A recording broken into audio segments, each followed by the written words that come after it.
नमस्कार, आप देख रहे हैं न्यूज नेशन। आपके साथ मैं हूं सबीना तामंग। देश में तमाम बड़ी जरूरी खबरों पर अपडेट देने के लिए हम हाजिर हैं फटाफट अंदाज में। आइए शुरुआत करते हैं बुलेटिन की।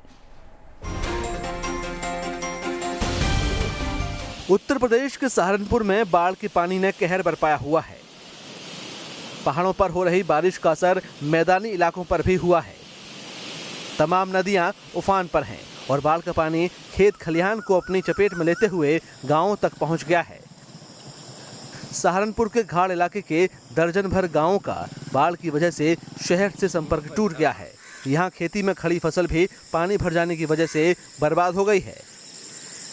बताया जा रहा है कि हथनी कुंड बैराज में 40,000 क्यूसेक से ज़्यादा पानी जमा हो गया है, जिसकी वजह से अभी 18,000 क्यूसेक पानी यमुना नदी में छोड़ा गया है, जिसके कारण यमुना में भी उफान की स्थिति बन गई है।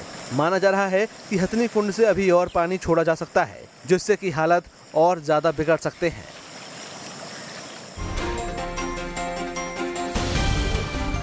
बिहार में बाढ़ ने तबाही मचा दी है। राज्य के 14 जिलों की 40 लाख से ज़्यादा की आबादी नदियों में आई उफान की वजह से प्रभावित है। वहीं करीब 5 लाख हेक्टेयर खेत में फसलें बर्बाद हो गई हैं।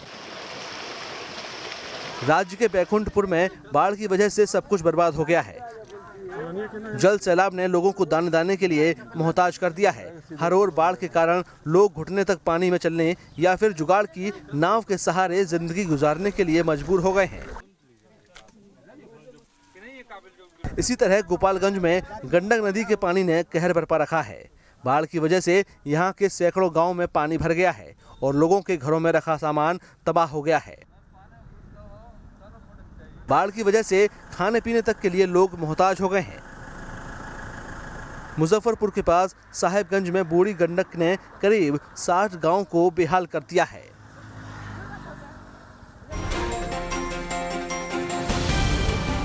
मानसून की शुरुआत होते ही दिल्ली के बोट क्लब में बच्चों की मस्ती का मौसम शुरू हो गया है। इंडिया गेट के पास स्थित बोट क्लब इलाके में बने कृत्रिम तालाबों में पानी पूरी तरह से लबालब भरा हुआ है और रोज ही यहां बच्चों को मस्ती करते देखा जा सकता है। कोरोना संक्रमण की वजह से ये इलाका आम दिनों की तुलना में खाली पड़ा रहता है, जिसका फायदा आसपास रहने वाले बच्चे उठाते हैं। हालांकि कोरोना गाइडलाइन के मुताबिक स्विमिंग पूल या सार्वजनिक स्नानगार में रोक लगी हुई है। इसके बावजूद यहाँ रोज ही बच्चों को पानी में मस्ती करते हुए देखा जा सकता है। हालांकि बच्चों की ये मस्ती उनके लिए कोरोना के संक्रमण की वजह बन सकती है।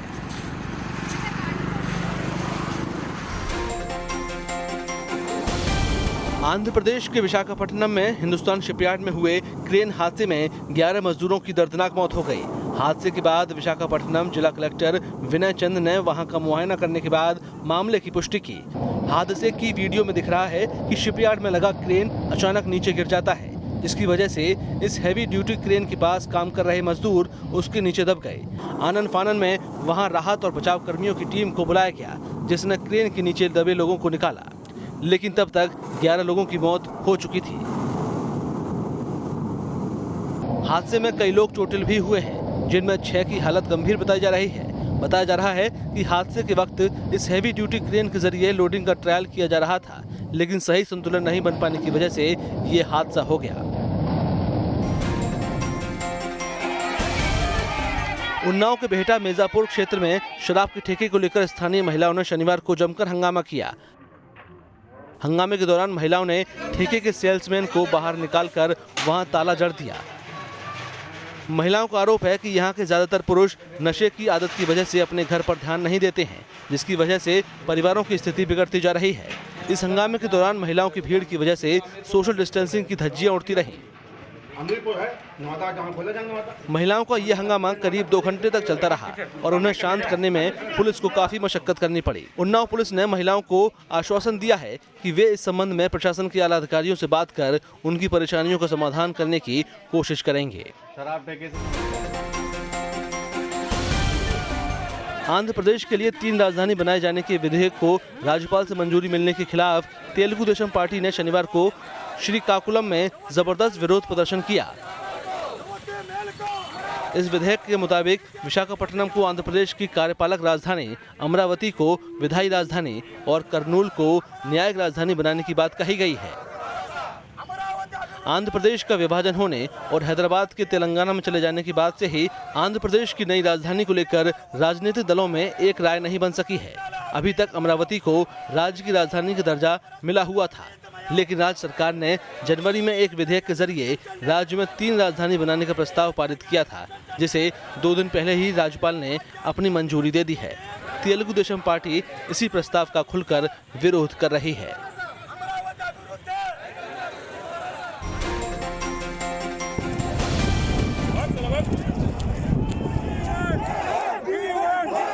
इराक की करबला रिफाइनरी प्रोजेक्ट में भारतीय कामगारों और मजदूरों ने जमकर प्रदर्शन किया। दरअसल फैक्ट्री की साइट पर कोरोना फैलने के बाद भारतीय लेबर्स ने वापस देश लौटने की मांग को लेकर प्रदर्शन किया। मजदूरों ने प्रधानमंत्री नरेंद्र मोदी से इस मामले में दखल देने और सभी भारतीय मजदूरों को वापस भारत बुलाने की व्यवस्था करने की मांग की है।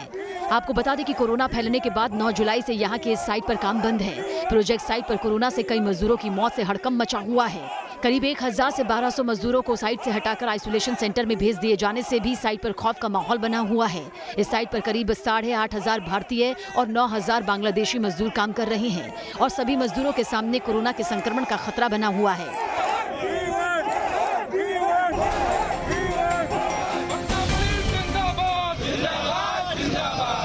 फिल्म अभिनेता सुशांत सिंह राजपूत की खुदकुशी मामले को लेकर उनके प्रशंसकों ने शनिवार को पटना में जोरदार प्रदर्शन किया। प्रदर्शनकारियों का आरोप था कि महाराष्ट्र सरकार के दबाव की वजह से मुंबई पुलिस न तो खुद सुशांत सिंह केस की गहराई से छानबीन कर रही है और न ही मामले की जांच करने मुंबई पहुंची बिहार पुलिस की टीम को सहयोग कर रही है।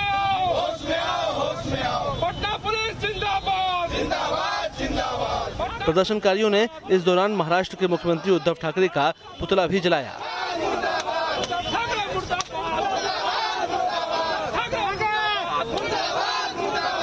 विरोध प्रदर्शन कर रहे युवा सुशांत सिंह की केस की सीबीआई जांच कराने की मांग कर रहे थे।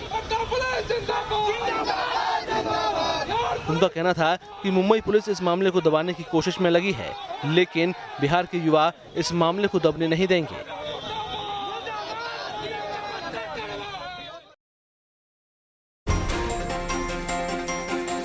सुशांत के फैंस और फ्रेंड्स के बाद अब सुशांत का परिवार भी उनकी मौत की वजह का पता लगाने के लिए प्रधानमंत्री और गृह मंत्री से सीबीआई जांच की मांग कराने की गुहार लगा रहा है। सुशांत की बहन प्रियंका सिंह ने प्रधानमंत्री कार्यालय, गृह मंत्री अमित शाह और बिहार के मुख्यमंत्री नीतीश कुमार को टैग करते हुए ट्वीट किया है।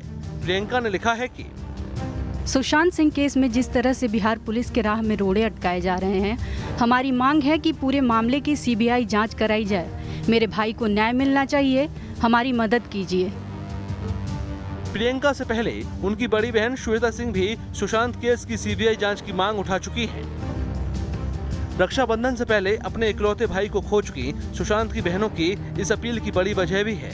दरअसल इस केस की जांच में पहले महाराष्ट्र पुलिस की ढिलाई और फिर मुंबई पहुंची बिहार पुलिस की लाचारी देखकर सुशांत की बहनों का धैर्य जवाब दे रहा है और अब उनकी आखिरी उम्मीद सीबीआई पर जा टिकी है। बिहार के डीजीपी गुप्तेश्वर पांडे का कहना है कि अगर सुशांत का परिवार चाहे तो सीबीआई जांच की अपील कर सकता है, लेकिन बिहार पुलिस इस केस की सच्चाई सामने लाने के लिए पूरी तरह सक्षम है। सुशांत के पिता क्या चाहते हैं, उनका इंटरव्यू लीजिए। अगर उनको बिहार पुलिस पर विश्वास न हो, भरोसा न हो, वो सीबीआई की मांग कर सकते हैं। तो हम क्यों सीबीआई को देंगे? हम मानते ही नहीं है कि हम इसका इन्वेस्टिगेशन नहीं कर सकते। हम कर सकते हैं, मजबूती से कर सकते हैं। इस बीच मुंबई में पूरे मामले की जांच में जुटी बिहार पुलिस को महाराष्ट्र पुलिस का सपोर्ट तो नहीं मिल रहा। फिर भी बिहार एसआईटी इस मामले में अहम कड़ी और उनकी लिव इन पार्टनर रिया चक्रवर्ती के खिलाफ सबूत खंगालने में जुटी है। सूत्रों के मुताबिक सुशांत सुसाइड केस में बिहार पुलिस ने बड़ा खुलासा किया है। बिहार पुलिस की जांच में पता चला है कि रिया ने 90 दिनों में 3 करोड़ से अधिक रुपए खर्च किए। सूत्रों की माने तो बिहार पुलिस को सुशांत और रिया के बैंक खातों की जांच में ये जानकारी मिली है। इस बीच बीजेपी सांसद सुब्रमण्यम स्वामी ने न्यूज नेशन से बात करते हुए साफ तौर से कहा कि अगर सरकार ने जल्द ही सुशांत केस की सीबीआई जांच नहीं कराई तो वो खुद कोर्ट में अपील करने को तैयार है।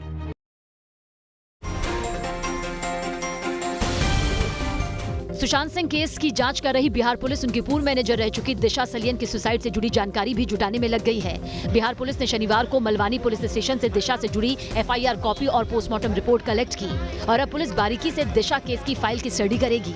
दरअसल बिहार पुलिस ये जानना चाहती है कि सुशांत और दिशा की मौत का या फिर सुसाइड का कोई कनेक्शन तो नहीं है। बता दें कि सुशांत की मौत से कुछ दिन पहले ही दिशा की भी मौत हो गई थी। बताया जा रहा है कि दिशा ने बिल्डिंग से छलांग लगाकर आत्महत्या कर ली थी।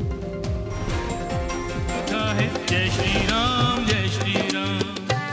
श्री राम की भक्ति में डूबकर अयोध्या की इन तस्वीरों को ध्यान से देखिए। श्री राम जन्मभूमि के आसपास सिर्फ एक ही रंग दिखाई दे रहा है और वो रंग है पीला रंग। बिल्कुल राम लला के माथे पर लगे चंदन जैसा शीतल पीला रंग। ये पीला रंग अयोध्या को और दिव्य बना रहा है। जन्मभूमि के आसपास येलो जोन बनाया गया है। पीला रंग भगवान विष्णु का प्रिय रंग है, इसलिए अयोध्या को पीले रंग से रंगना ईश्वर के रंग में रंगने जैसा है। हिंदू परंपरा में पीले रंग का इस्तेमाल धार्मिक अनुष्ठान और विद्या के लिए बहुत ही शुभ माना जाता है। इसीलिए अयोध्या में जहां तक नजर जा रही है सिर्फ पीला रंग दिखाई दे रहा है और इसी रंग के साथ पूरा अयोध्या राम लला के रंग में सराबोर हो गया है। जय श्री राम, जय श्री राम। एक और तो अयोध्या में जन्मभूमि मंदिर निर्माण के लिए जोर शोर से तैयारी चल रही है। दूसरी ओर कुछ लोग इस कार्यक्रम को लेकर सवाल भी खड़े कर रहे हैं। राम मंदिर आंदोलन में प्रमुख भूमिका निभाने वाले बीजेपी के पूर्व अध्यक्ष लाल कृष्ण आडवाणी और मुरली मनोहर जोशी को निमंत्रित नहीं किए जाने की बात को भी मुद्दा बनाया जा रहा है।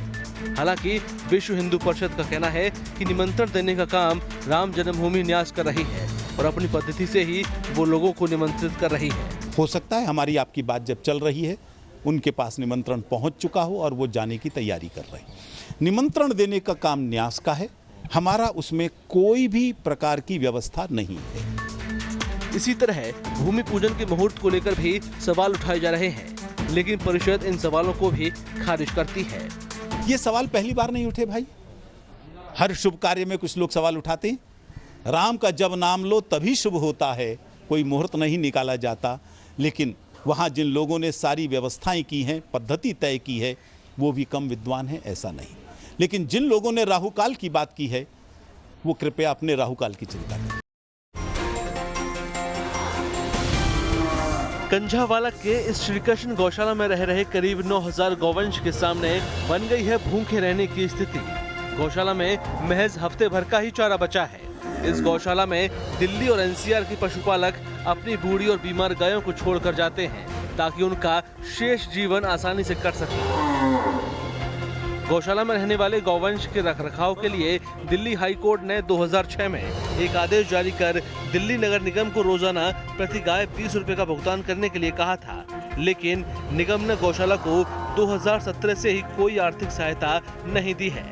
आलम यह है कि पैसों की कमी की वजह से अब ये गौशाला बंदी के कगार पर पहुंच गई है। गौशाला में ही बीमार गौवंश के इलाज के लिए अस्पताल भी बना हुआ है, लेकिन पैसे की कमी के कारण अब बीमार गायों का इलाज कर पाना भी कठिन हो गया है। ये गौशाला उत्तरी दिल्ली नगर निगम के क्षेत्र में है और गौशाला को आर्थिक मदद देने की जिम्मेदारी भी इसके पास ही है।